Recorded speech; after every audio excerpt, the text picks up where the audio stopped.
Hello friends, स्वागत है आप सभी का फिर से लेटर खजाना में। तो डियर फ्रेंड, आज हम बताने वाले हैं आप सभी को यूपीपीसीएल जेईई 2022 का जो पेपर हुआ इसका फुल एनालिसिस करेंगे। डियर फ्रेंड, हम इन क्वेश्चन को बताएंगे जो लड़के कैंडिडेट यूपीपीसीएल के एग्जाम दिए हैं मॉर्निंग शिफ्ट में। जैसा कि आज आप सबका 28 तारीख है और मॉर्निंग शिफ्ट में लड़के जो निकले हैं पेपर दे करके उनके थ्रू कुछ क्वेश्चन को पता चल पाया है। तो चलिए आप सभी को हम बताते हैं किस प्रकार के क्वेश्चन आप सभी के एग्जाम में पूछा जा रहा है, कहने का मतलब किस सब्जेक्ट को वेटेज दिया जा रहा है, किस सब्जेक्ट से कितना क्वेश्चन आ रहा है। तो इस वीडियो को देखने के बाद आप सभी को एक अनुमान लग जाएगा किस हिसाब से क्वेश्चन आ रहा है, आप सभी को किस हिसाब से प्रिपरेशन करनी चाहिए और किस प्रकार के क्वेश्चन को रीड करना चाहिए। तो बस वीडियो का आप लोग पूरा लास्ट तक देखते रहिएगा। चैनल पर नए हैं तो चैनल को सब्सक्राइब कर लीजिएगा, खासकर टेक्निकल स्टूडेंट है तुरंत ही चैनल को सब्सक्राइब कर लीजिए। तो चलिए ज़्यादा लेट ना करते हुए वीडियो को स्टार्ट करते हैं। आप सभी को पेपर एनालिसिस करते हैं, आप सभी को चीज़ें दिखाते हैं कैसा क्वेश्चन आप सभी के एग्जाम में आ रहा है। तो चलिए पहले हम बात करते हैं पेपर एनालिसिस पर। तो 28 मार्च मॉर्निंग शिफ्ट की पेपर जो लड़के दे करके निकले, थोड़ी बहुत उनसे बातें हुई, अभी बहुत सारे क्वेश्चन का पता नहीं चल पाया है। अभी इस वीडियो को बनाने के बाद हम एक वीडियो और अपलोड करेंगे जिसमें आप सभी के सभी क्वेश्चन रहेंगे। नियर अबाउट कोशिश करेंगे 50 से 60 क्वेश्चन को आप सबके सामने लाने का। इसमें जो हमारा वीडियो बनाने का एम है, आप सभी को पेपर एनालिसिस करना है, मतलब आप सभी को बताना है कि किस सब्जेक्ट्स के क्वेश्चन आए थे। तो हम बता देना चाहते हैं इस बार जो BEE बेसिक इंजीनियरिंग इलेक्ट्रिकल का वेटेज बिल्कुल नहीं रहा, कहने मतलब एक भी क्वेश्चन BEE से नहीं पूछा गया है। क्वेश्चन पूछा गया है मशीन से, इस बार मशीन से ठीक ठाक क्वेश्चन आया है और मशीन में भी थ्योरेटिकल क्वेश्चन नहीं पूछा गया है, क्वेश्चन पूछा गया है न्यूमेरिकल से मशीन का। और बता देना चाहते हैं मशीन का भी किस मतलब कि चैप्टर से ज़्यादा क्वेश्चन आ रहा है, तो यहाँ पे आ रहा है DC मोटर से और इंडक्शन से ज़्यादा क्वेश्चन आ रहा है मशीन में न्यूमेरिकल बेस पर। और बता देना चाहते हैं इस सब्जेक्ट में जो वेटेज दिया गया है, तो पावर सिस्टम को इस बार वेटेज दिया गया। जैसा कि आप जानते हैं पावर सिस्टम को हर बार वेटेज दिया जाता है, पिछली बार भी पावर सिस्टम को वेटेज दिया गया था, इस बार भी पावर सिस्टम को वेटेज दिया गया। तो आप लोग पावर सिस्टम को अच्छे से रीड करके एग्जाम में जाइएगा।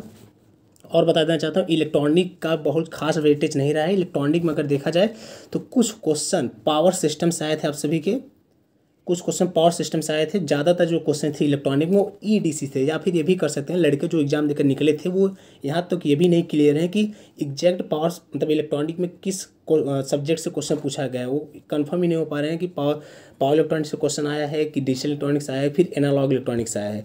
जहाँ तक उन्हें लग रहा है कि EDC से क्वेश्चन पूछा गया है न्यूमेरिकल टाइप का। कुल मान के चलिए इस बार थ्योरी को कम बेस दिया गया है, न्यूमेरिकल क्वेश्चन ज़्यादा आया है आप सभी के एग्जाम में।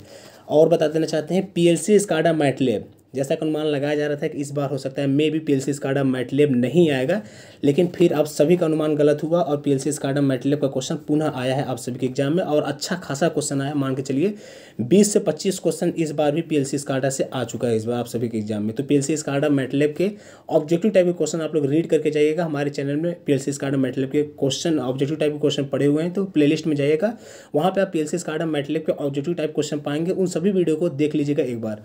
और बताना चाहता हूँ अच्छा खासा वेटेज रहा है आप सभी का मेजरमेंट इंस्ट्रूमेंट का इस एग्जाम में। तो मेजरमेंट इंस्ट्रूमेंट के थ्योरेटिकल न्यूमेरिकल दोनों टाइप के क्वेश्चन पूछे गए हैं, तो आप मेजरमेंट इंस्ट्रूमेंट को अच्छे से रीड करके जाइएगा। और बता देना चाहते हैं जिस सब्जेक्ट पर कोई ध्यान नहीं देता IMED से भी क्वेश्चन आया है, 5 से 6 क्वेश्चन IMED से आया है। किसे 5 से 6 क्वेश्चन IMED से आया है। उसके साथ साथ बता देना चाहते हैं मैथमेटिक्स टाइप के भी क्वेश्चन आए हैं, जैसे कि इंटीग्रेटर, डिफरेंशिएटर। आप ऐसा समझिए डिप्लोमा में BSS नाम का कोई सब्जेक्ट नहीं होता है, ये सब्जेक्ट जो होता है वो BTech स्टूडेंट के लिए होता है, BSS बेसिक सिग्नल सिस्टम। इस सब्जेक्ट में फोरियर होता है, फोरियर ट्रांसफॉर्मेशन होता है और आप सभी का इंटीग्रेटर टाइप का क्वेश्चन होता है। तो वहाँ से क्वेश्चन पूछा गया आप सभी का BSS से एक प्रकार से, ठीक। और बता देना चाहता हूँ कंट्रोल सिस्टम से ठीक ठाक क्वेश्चन पूछा गया, कंट्रोल सिस्टम को ठीक ठाक वेटेज दिया गया है। तो कंट्रोल सिस्टम से भी न्यूमेरिकल टाइप के क्वेश्चन पूछे गए हैं आप सभी के एग्जाम में। मतलब 28 मार्च सुबह के शिफ्ट में ये पेपर का एनालिसिस रहा, कहने मतलब है किन किन सब्जेक्ट को वेटेज दिया है। तो ये इन सब्जेक्ट आप सभी के क्वेश्चन आए हैं। चलिए कुछ क्वेश्चन को हम बता देते हैं। तो थोड़ी बहुत क्वेश्चन का भी चर्चा हम स्टूडेंट्स से किए थे, तो टेक्निकल के जो क्वेश्चन है थोड़ा उनके हम दिखा देते हैं और आप सभी को कुछ नॉन टेक के भी क्वेश्चन दिखा देते हैं। बहुत ज़्यादा क्वेश्चन अभी हमारे पास नहीं आया है, जैसे ही सभी लड़कों से ढेर सारे क्वेश्चन का पता चल जाएगा उस पर भी हम अलग से वीडियो बना देंगे। तब तक जितना क्वेश्चन पता चल पाया है कुछ एनालिसिस कर दे रहे हैं, ताकि आप सभी को एक अनुमान लग जाए कि किस हिसाब से क्वेश्चन आप सभी के एग्जाम में पूछ रहा है। तो चलिए टेक्निकल की हम बात कर लेते हैं। टेक्निकल में जो मशीन से कुछ क्वेश्चन आए हैं, तो वो कुछ EMF पे आए हैं। जैसा कि आप जानते हैं DC मशीन में EMF का फार्मूला होता है 5 ZNP/60A। तो यहाँ पे फ्लक्स पूछा गया था, नंबर ऑफ पोल्स पूछा गया था और मोटर की स्पीड पूछी गई थी। कुछ इस टाइप के क्वेश्चन थे। एग्जैक्ट क्वेश्चन का पता नहीं चला क्योंकि स्टूडेंट एग्जाम हॉल से निकल रहे थे तो उनको भी बहुत ज़्यादा हड़बड़ाए रहते हैं, पेपर दे के निकले रहते हैं, तो उतने अच्छे क्वेश्चन का जवाब नहीं दे पा रहे थे। लेकिन अभी कुछ समय के बाद आप सभी के सामने हम सारा क्वेश्चन ला देंगे। तब तक के लिए चैनल को सब्सक्राइब कर लीजिए। और बता देना चाहता हूँ आप सभी के ट्रांसफार्मर से भी क्वेश्चन आए हैं। ट्रांसफार्मर में जैसे कि प्राइमरी का नंबर ऑफ टर्न निकालने के लिए, सेकेंडरी नंबर ऑफ टर्न निकालने के लिए, उसके साथ साथ ट्रांसफार्मर में टेस्टिंग वगैरह, जैसे कि आप जानते हैं ट्रांसफार्मर में बहुत सारे टेस्टिंग होते हैं, back to back testing, open circuit short circuit test, तो बहुत सारे टेस्टिंग होते हैं अलग अलग चीज़ निकालने के लिए। किसी में कॉपर लॉस निकालते हैं तो किसी में हिस्टैटिस लॉस निकालते हैं, तो बहुत सारे टेस्टिंग होते हैं। तो वहाँ टेस्टिंग से काफ़ी क्वेश्चन पूछे गए हैं आप सभी के एग्जाम में। और बताना चाहता हूँ इसके साथ साथ जो क्वेश्चन पूछे गए हैं सर्किट ब्रेकर से क्वेश्चन पूछे गए, जैसे कि सर्किट ब्रेकर जो पार्ट होता है ये आप सभी का स्विच गियर प्रोटेक्शन का सिलेबस है, तो सर्किट ब्रेकर से ठीक ठाक क्वेश्चन आए थे। सर्किट ब्रेकर में बता दें ब्रेकिंग कैपेसिटी से क्वेश्चन आए थे, जहाँ पे वोल्टेज की वैल्यू दिया था और करंट की वैल्यू दिया था और आप सभी से ब्रेकिंग कैपेसिटी पूछा था, ठीक।